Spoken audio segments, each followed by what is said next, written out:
Hello friends, Mohan GS classes में आपका स्वागत है। शुरुआत करते हैं। शुरुआत करने से पहले आपसे एक रिक्वेस्ट कि जितना हो सके शेयर ज़रूर करें, अपनों के बीच, रिश्तेदारों के बीच या फिर दोस्तों के बीच शेयर ज़रूर करें। और हाँ, नए हैं तो सब्सक्राइब कर लें और पुराने हैं तो शेयर और सब्सक्राइब दोनों कर लें। चलिए पहले प्रश्न पे चलते हैं। पहला प्रश्न कहता है, निम्नलिखित में से किस तंत्र का भारत के प्राचीनतम तंत्र के रूप में जाना जाता है। ये ऑप्शंस हैं आपके। तो बिंदवन तंत्र, गोंडवाना तंत्र, धारवाड़ तंत्र, कुडप्पा तंत्र। तो ये चार ऑप्शंस में से आपका सही जवाब धारवाड़ तंत्र होगा। धारवाड़ तंत्र को ही यहाँ पे भारत का प्राचीनतम तंत्र के रूप में माना गया है। क्वेश्चन दूसरा कहता है, विश्व पोलियो दिवस निम्न में से किस दिन मनाया जाता है। 24 अक्टूबर, 10 जनवरी, 12 मार्च या फिर 25 अप्रैल। चार ऑप्शन है आपके। तो इसका सही जवाब हो जाएगा 24 अक्टूबर। 24 अक्टूबर को विश्व पोलियो दिवस मनाया जाता है। इसका भी एक रीजन है। 24 अक्टूबर का जन्म दिवस है जॉन सॉल का। जॉन सॉल इन्हें जाना जाता है, जो कि पोलियो के टीका की खोज की थी इन्होंने। ठीक है, खोज की थी कौन? जॉन साल्क इन्हें बोला जाता है। शाल्क, जॉन साल्क बोला जाता है। और इन्हीं का जन्म दिवस है 24 अक्टूबर। और यही कारण है कि जो रोटरी इंटरनेशनल है उसके द्वारा विश्व पोलियो दिवस मनाया जाता है। चलिए क्वेश्चन आगे देखेंगे। उत्तर प्रदेश की राजधानी आगरा से इलाहाबाद कब बनी थी? 1857, 1858, 63, 50। तो ये आपका ऑप्शंस हैं। आप जानते हैं कि पहले आगरा राजधानी थी। पहले राजधानी कहाँ थी? आगरा। कब? मुगलों के समय में। मुगलों के समय में आगरा राजधानी हुआ करती थी, उत्तर प्रदेश की या फिर दिल्ली की कहिए।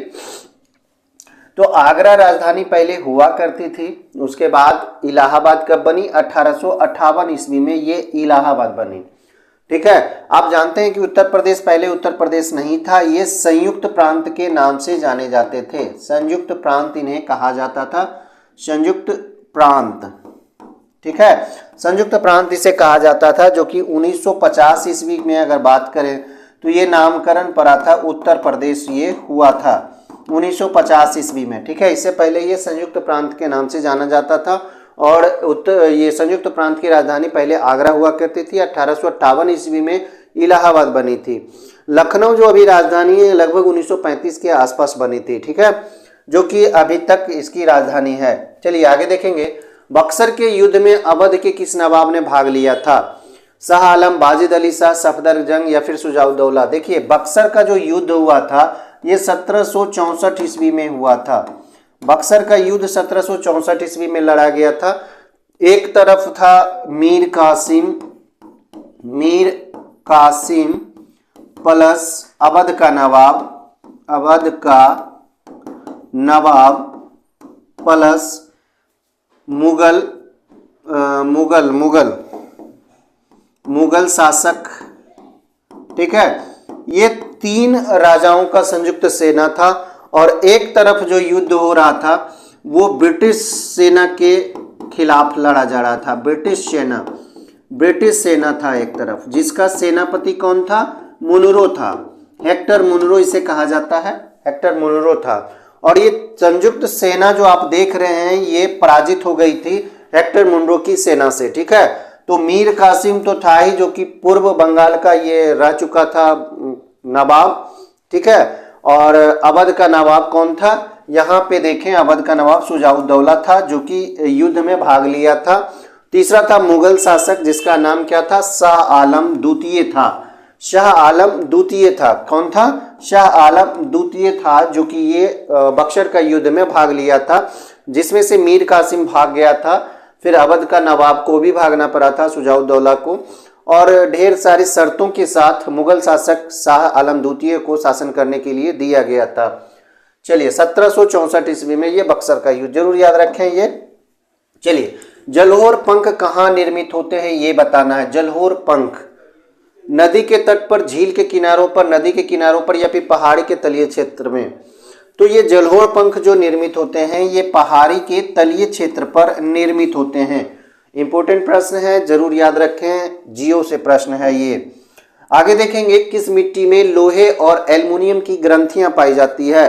काली मिट्टी, लेटेराइट मिट्टी, लाल और जलोढ़, चार प्रकार की जो मिट्टी हैं इनमें से लेटेराइट मिट्टी जो आप जानते हैं, ये इसमें लोहे और एल्युमिनियम की प्रधानता होती है, ग्रंथियां पाई जाती है।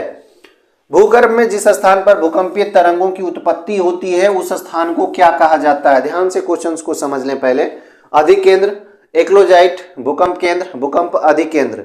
तो भूकंप केंद्र या भूकंप अधिकेंद्र, भूकंप केंद्र इसका सही जवाब होना चाहिए, ठीक है। जो मुख्य केंद्र होते हैं भूकंप का, वो वहीं से तरंगों की उत्पत्ति होती है। निम्नलिखित में कौन सर्वाधिक विनाशकारी होता है?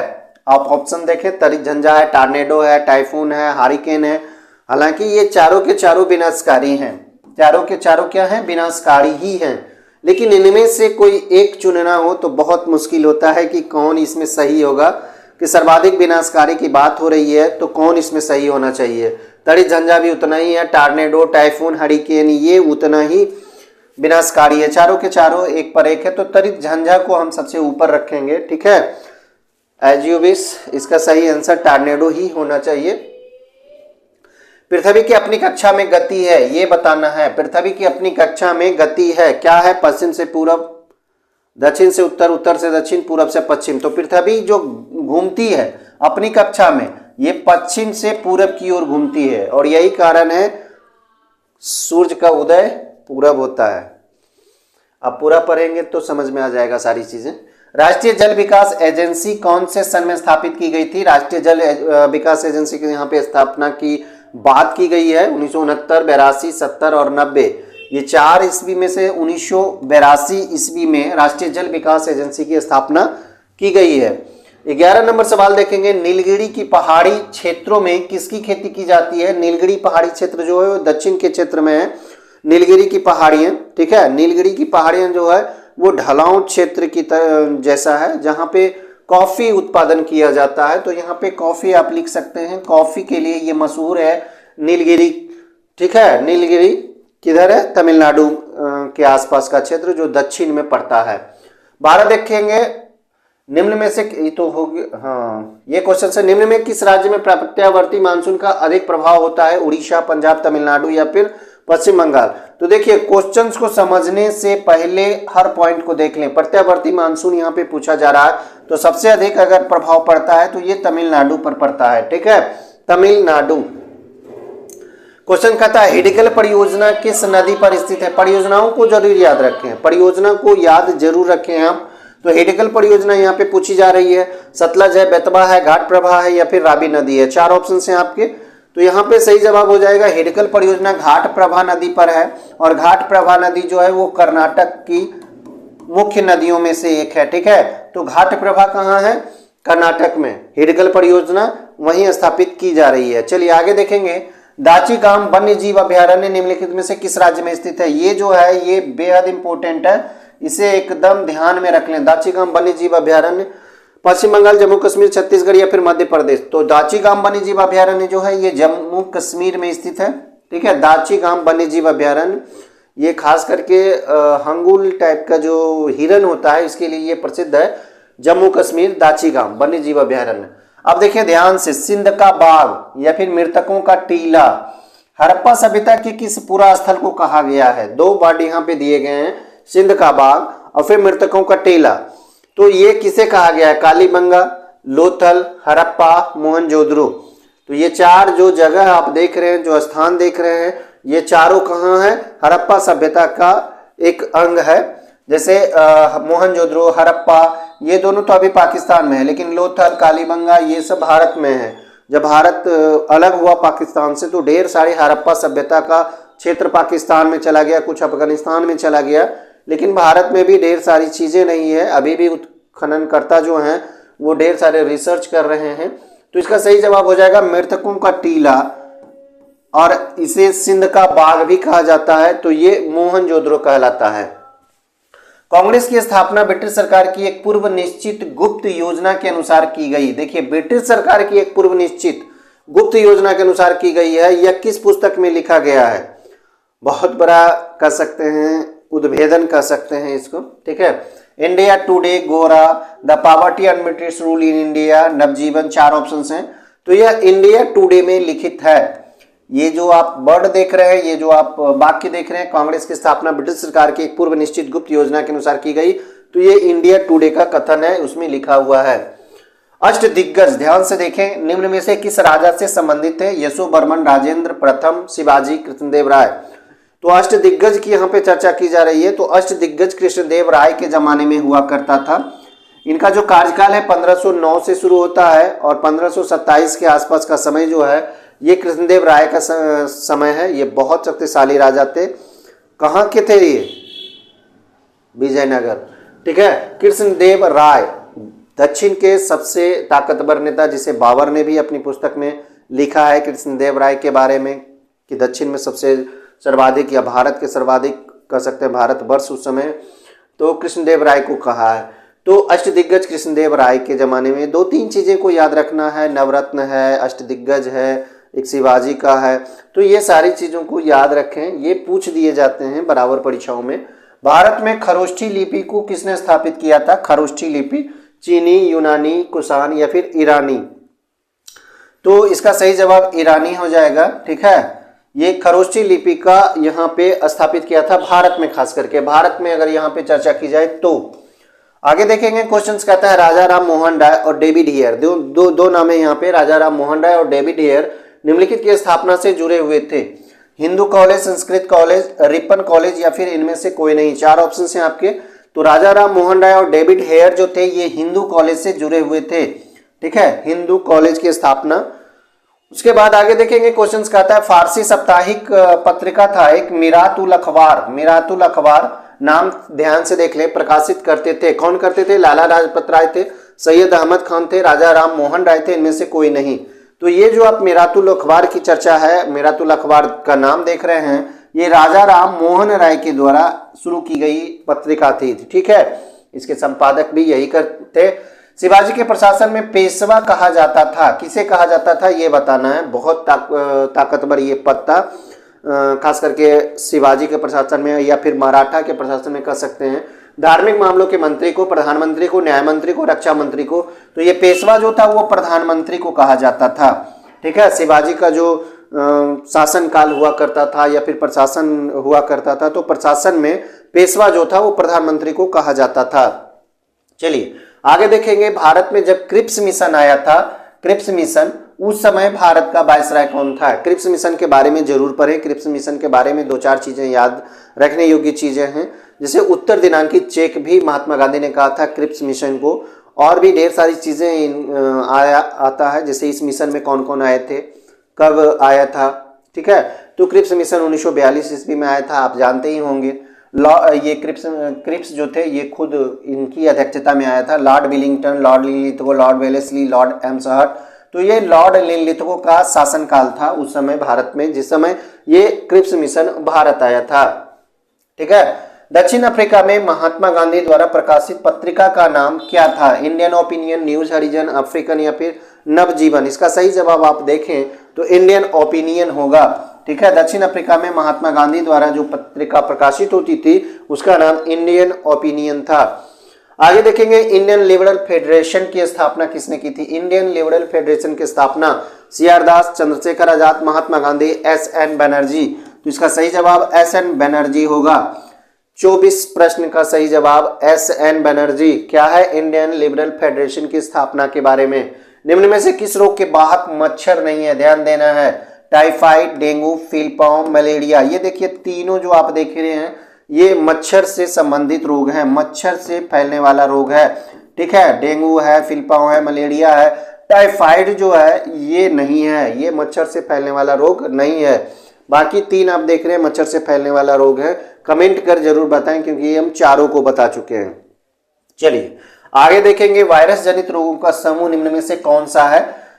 शुरू से देखेंगे कौन है, पोलियो एवं डेंगू। देखिए फर्स्ट टाइम पकड़ा गया, ये पोलियो भी वायरल है और डेंगू भी वायरल है, दोनों वायरस से होने वाले रोग हैं।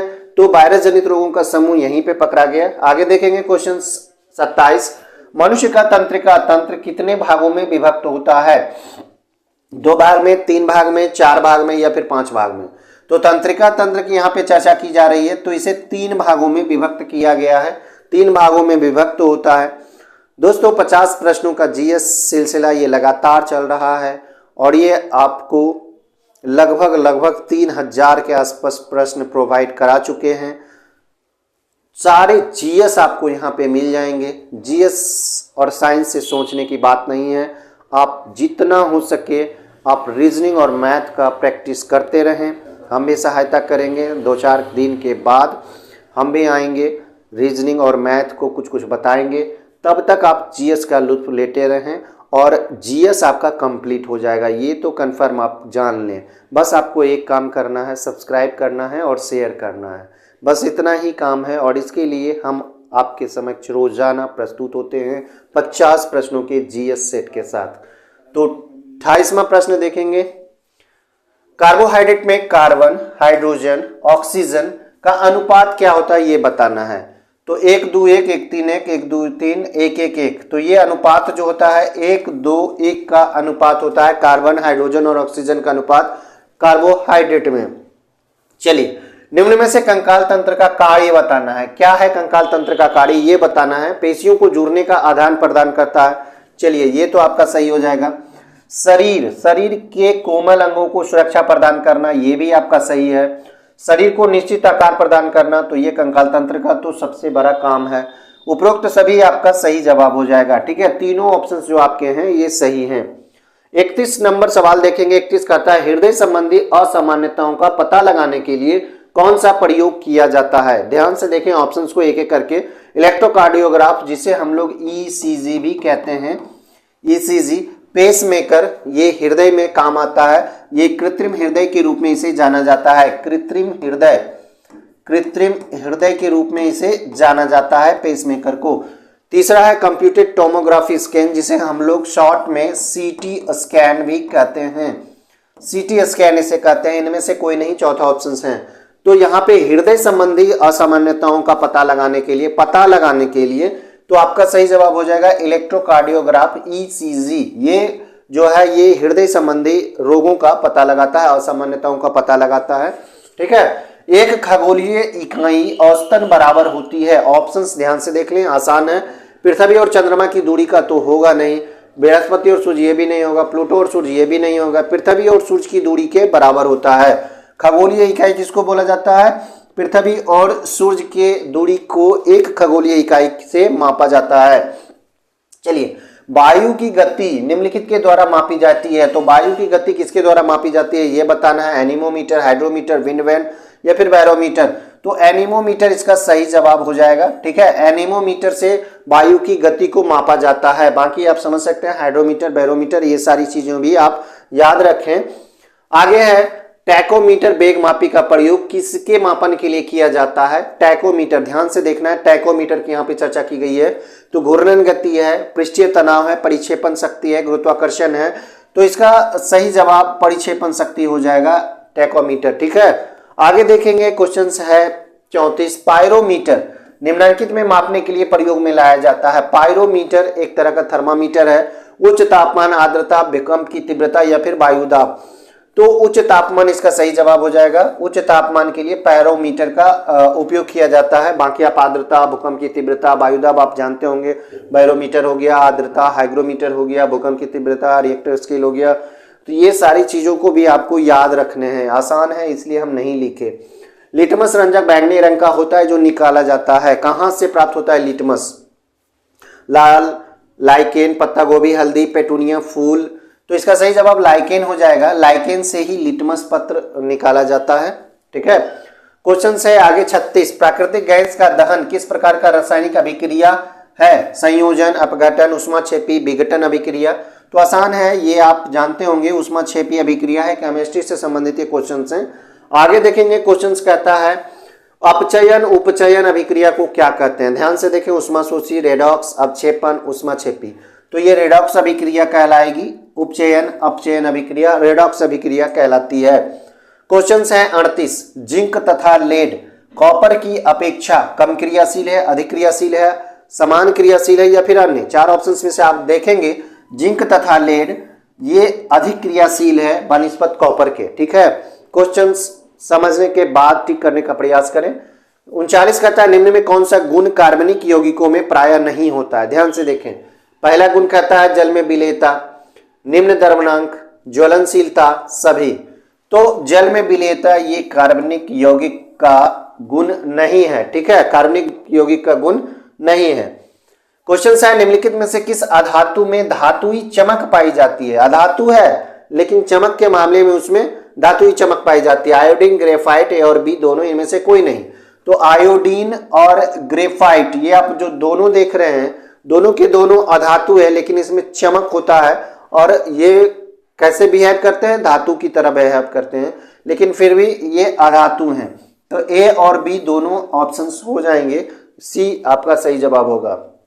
देखिए, इंटरनल इंडिया एक रचना है, इंटरनल इंडिया एक पुस्तक है, इसकी रचनाकार कौन है ये बताना है, रचनाकार बताना है। भगवती चरण वर्मा, श्रीमती इंदिरा गांधी, मुंशी प्रेमचंद, मैथिली शरण गुप्त। तो इंदिरा गांधी इंटरनल इंडिया को लिखे हैं। इंदिरा गांधी जो पूर्व प्रधानमंत्री रह चुकी है, एकमात्र प्रधानमंत्री जो महिला हैं। नाट्य शास्त्र के लेखक हैं, बहुत इंपॉर्टेंट क्वेश्चनों में से एक, भरत मुनि, महादेवी वर्मा, मुंशी प्रेमचंद में से कोई नहीं। तो नाट्य शास्त्र के लेखक कौन है? भरत मुनि है। नाट्य शास्त्र में ढेर सारे अध्याय हैं, जैसे इसमें 36 अध्याय है, 36 अध्याय, और ढेर सारे चीज इसमें वर्णन किया गया है, ठीक है। हर अध्याय में कुछ न कुछ पढ़ने को मिलता है, अलग अलग चीजें हैं। नाट्य शास्त्र बहुत फेमस है। ए सुटेबल बॉय ये भी एक कृति है और इसके लेखक का नाम बताना है। विक्रम सेठ है, डॉक्टर नागास्वामी है, यादवेंद्र शर्मा है, कुलदीप नैयर है। तो इसका सही जवाब बताना है। ए सुटेबल बॉय के लेखक विक्रम सेठ को माना जाता है। Vikram Seth a suitable boy के लेखक हैं। 44 नंबर सवाल देखेंगे। 44 क्या कहता है? संपूर्ण बिहार राज्य स्थित है। कहाँ स्थित है ये बताना है। तो मैदानी क्षेत्र में, ताल क्षेत्र में, पठारी क्षेत्र में, इनमें से कोई नहीं। तो संपूर्ण बिहार राज्य जो है वो मैदानी क्षेत्र में स्थित है। हालांकि पठारी क्षेत्र तो है, लेकिन यहाँ पे पूछा जा रहा है किस क्षेत्र में स्थित है भारत में, तो ये मैदानी क्षेत्र हो जाएगा, ठीक है। क्वेश्चन से आगे देखेंगे। गुप्त सम्राट जिसने हूनों को पराजित किया था कौन था? स्कंदगुप्त था, समुद्रगुप्त था, रामगुप्त था, इनमें से कोई नहीं। तो हून जो आक्रमण किया था उस समय जो राजा था स्कंदगुप्त था, और स्कंदगुप्त ने सभी हूनों को पराजित करने में सफलता प्राप्त की थी जब तक स्कंदगुप्त था। ईसा पूर्व 6वीं सदी में विश्व की प्रथम गणतंत्रात्मक व्यवस्था कहाँ थी? पढ़ा चुके हैं इस चीज को। क्वेश्चन थोड़ा सा यहाँ पे लपेटने वाला है। ईसा पूर्व 6वीं शताब्दी पूछा जा रहा है। Vaishali, Pataliputra, Sparta, Athens. तो ये वैशाली हो जाएगा। बज्जी, वैशाली, ये सब आप जानते होंगे क्या है ये। वैशाली जान रहे हैं ना। चलिए आगे। निम्नलिखित में से कौन बिहार का लोक नृत्य है? कितना आसान है लेकिन इंपॉर्टेंट है। झाली है, गरबा है, कर्मा है, जट जट्टीन है। तो जट जट्टीन ये बिहार का लोक नृत्य है, ठीक है। जट जट्टीन बिहार का लोक नृत्य है। 48 यूरोप में धर्म सुधार आंदोलन की शुरुआत किसके प्रयासों से हुई? धर्म सुधार आंदोलन, Mussolini, Karl Marx, Hitler, Martin Luther. तो ये श्रेय मार्टिन लूथर को जाता है। ये श्रेय किसे जाता है? मार्टिन लूथर को जाता है। 49 नंबर सवाल देखेंगे। एकता प्रणाली पहली बार लागू की गई थी। एकता प्रणाली, ध्यान से क्वेश्चंस को समझ लिया करें, क्वेश्चंस को देखें, बहुत इंपॉर्टेंट है ये। ऐबक के द्वारा, इल्तुतमिश के द्वारा, अकबर के द्वारा या फिर बलबन के द्वारा। तो एकता प्रणाली जो था ये इल्तुतमिश के द्वारा शुरू की गई थी, एकता प्रणाली, ठीक है। जबकि अगर बलबन की बात करें तो इससे इंपॉर्टेंट एक चीज बनता है, लौह एवं रक्त की नीति को इसने अपनाया था। लौह एवं रक्त की नीति, ठीक है, रक्त की नीति को किसने अपनाया था? ये बलबन ने अपनाया था। तो दोनों इंपॉर्टेंट है। मनसबदारी प्रथा को अकबर ने अपनाया था। तो ढेर सारी प्रथाएं हैं जो कि समझने हैं आपको। दादा भाई नौरोजी द्वारा संपादित समाचार पत्र। आज का अंतिम सवाल है, ध्यान से देखें। आमूर जीवन, राप्त गुप्तकार, कॉमरेड, लीडर। आंसर इसका आप देख सकते हैं, राप्त गुप्तकार। ये दादा भाई नौरोजी के द्वारा संपादित समाचार पत्र था। तो दोस्तों ये थे 50 प्रश्न। कैसा लगा कमेंट कर हमें बताएं और लाइक करना ना भूलें। लास्ट तक देखने के लिए आपका धन्यवाद। शेयर करना ना भूलें। 2-3 चीज़ें जो आपसे बार बार रिक्वेस्ट करते हैं, बाकी कुछ नहीं। धन्यवाद।